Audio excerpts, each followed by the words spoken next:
Sushi is one of my favorite types of food to eat. I am now finding that with the continuous rise in food costs that it is cheaper and much easier for me to make it at home. So today I will be teaching you how to make the perfect sushi rice.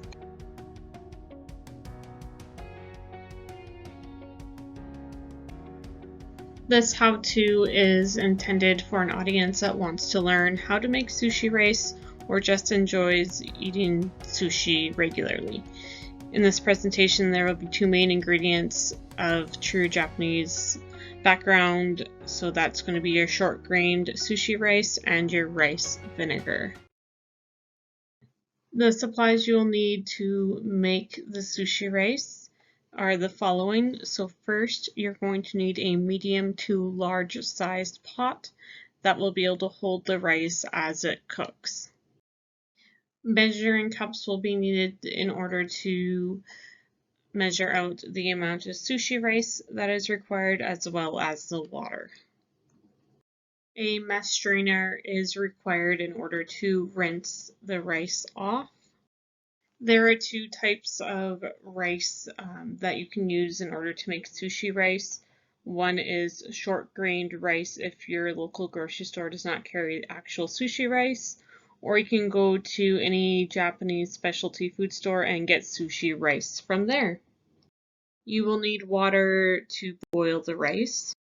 Lastly, you will need either a kitchen towel or a tea towel that you can use to put between the pot and its lid when needed. The following ingredients will be needed to prepare the rice seasoning mixture, which will go over the rice once it is cooked. The first ingredient needed is rice vinegar. Now this can be found at any local grocery store like Walmart, Safeway, Save-On, Sobeys, or you go to a specialty Japanese store like TNT and Calgary, Edmonton, or Red Deer and purchase it there. Sugar, salt, a small mixing bowl, and lastly a spoon to mix all the ingredients together. Step 1 of making perfect sushi rice is to measure and rinse the rice. Measure out 2 cups of rice. Now you will want to put the measured out rice into the mesh strainer, and then you will want to go to the tap to run it under water. You will want to rinse the rice under cool water under a running tap. You need to massage the rice very well, as you want the water to go from cloudy to clear. What this is, it's rinsing off all the starch from the rice. Once you have reached a clear rinse, then you want to now put the rice into the pot and move on to step 2. Step 2 is cooking the rice. Add 3 cups of water to the rice and put the lid on the pot.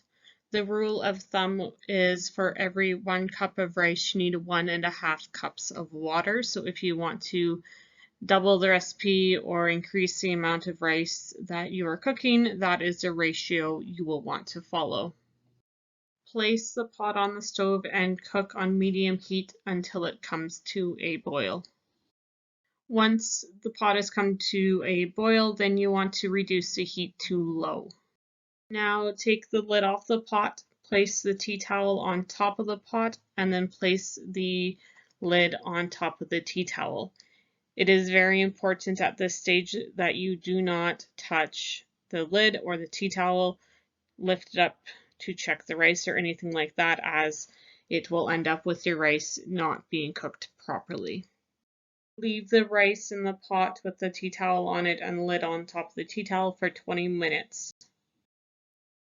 While the rice is finishing cooking for the 20-minute wait, we can move on to step 3, which is making the rice seasoning. Measure out 2 tablespoons of rice vinegar and sugar and place in the mixing bowl. Measure out 1 tablespoon of salt. Now just mix all the ingredients in the mixing bowl and you are ready to pour it onto the rice. Now, with this, there are two methods of making this seasoning. One is to have it warm, or the other is cool. If you want it warm, you can just put all ingredients in a microwave-safe bowl and put in the microwave for 30 seconds. This dissolves the sugar, and this method is best if you are using rice that is already cooled down from cooking.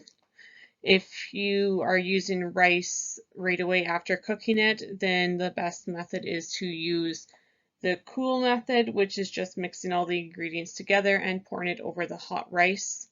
The sugar will just dissolve and mix in with the rice and other ingredients in the process of mixing the rice.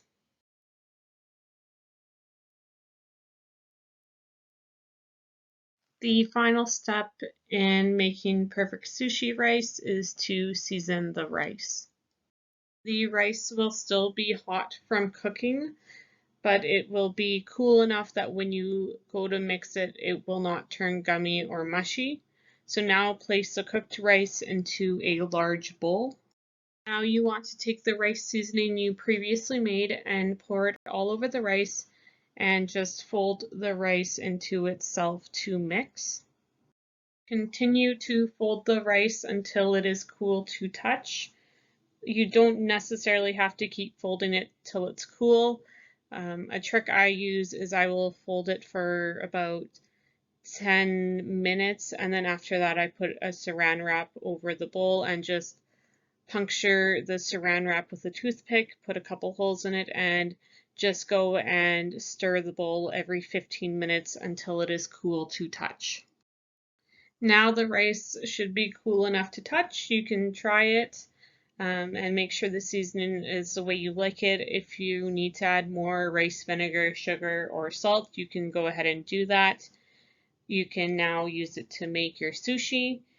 The tip I will give you for the rice is when you're making sushi, wet your hands before you decide to place it on the nori or onto the sushi rolling mat, whatever you are making, because it will stick to your hands.